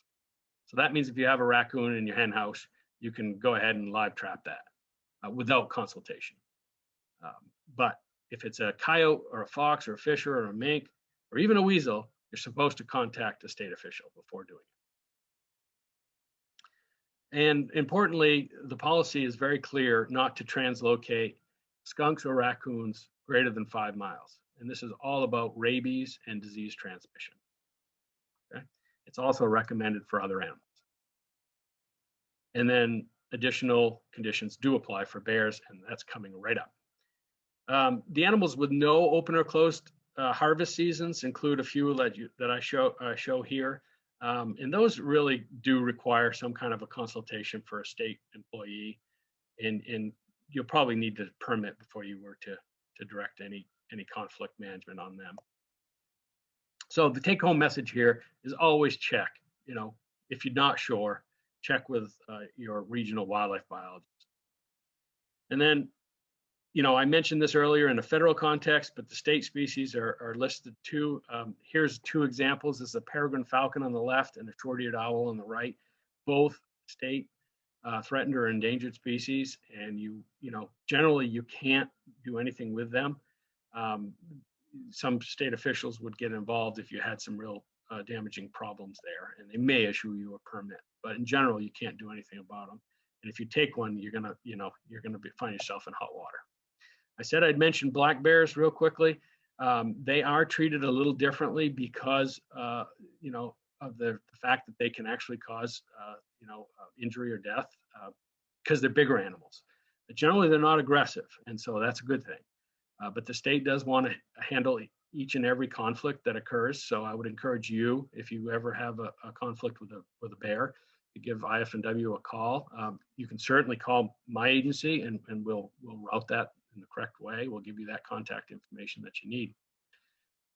But in general, it's pretty simple. If you remove the attractant, if at all possible, you can secure your animals, you can secure the grain or whatever's attracting them, they'll usually move on. So that's a good thing with bears. But always consult on each and every issue. They want to know about it. Bears are growing, and so we're working in partnership with them to handle some bear work. So to summarize everything that I've covered, I can't stress it enough, but always be proactive, right? Always think about the problems that could occur. Be very observant. Pay attention to your property. Look for animals, an animal sign, you know, tracks, feces, those types of things are going to pay dividends in identifying them before there's a problem. Use your good husbandry practices. Keep your place neat and tidy, and you'll have less animals that show up. Always protect your animals by some kind of exclusion. Keep the animals away from your animals and integrate your methods. Wildlife laws can be very confusing, and we get it, we understand, and so we would encourage you to always contact somebody that does understand them well. And then lastly, help is available, either through the USDA Wildlife Services Program or the state. They do have, you know, a staff, we all do, that can help you when it comes down to solving your problems. So there's my contact information. If you'd like to write down our state office number, it's there. And I'd be happy to take a few questions. I think we only have a couple of minutes, unfortunately, but I'm willing to stay on. Okay, you're willing to stay on. That's good. We did have a few questions about turkeys. And back when you were talking about electric fence, the question was, do turkey feathers insulate? And I just put in, yes, they insulate from shock, plus dry soils and snowpacks will insulate from a shock too. Do you have suggestions for protecting crops from turkeys? I do. So there's a couple things that come into play. Yeah, electric fences probably aren't the best thing for turkeys. However, fences are a good thing for turkeys. I know it's hard to believe because turkeys can fly and they can fly over fences, and indeed they can. But what fences do is they serve as a good barrier, and with um, other methods, i.e., shooting or harassing, every chance you can get, you chase them off there. You have your noise devices and other things, and the state will issue a permit for take of turkeys. That's something that they can only help with, that I cannot. But if it's an important commodity, if the damage is real, and you'll very likely get a permit, and you shoot one or maybe two birds in front of the rest of the flock, and you keep harassing, and then all of a sudden they start to understand what that fence means. For it depends on the situation, but a lot of the time, if a turkey's on the right side of the fence, in our minds, it's not going to get harassed. The moment they come inside the fence, that's when we really got to get more aggressive. So hopefully that answers your question. Good. And I'm going to launch our last poll while we take the rest of the questions. Suggestions for preventing porcupine gnawing damage to buildings.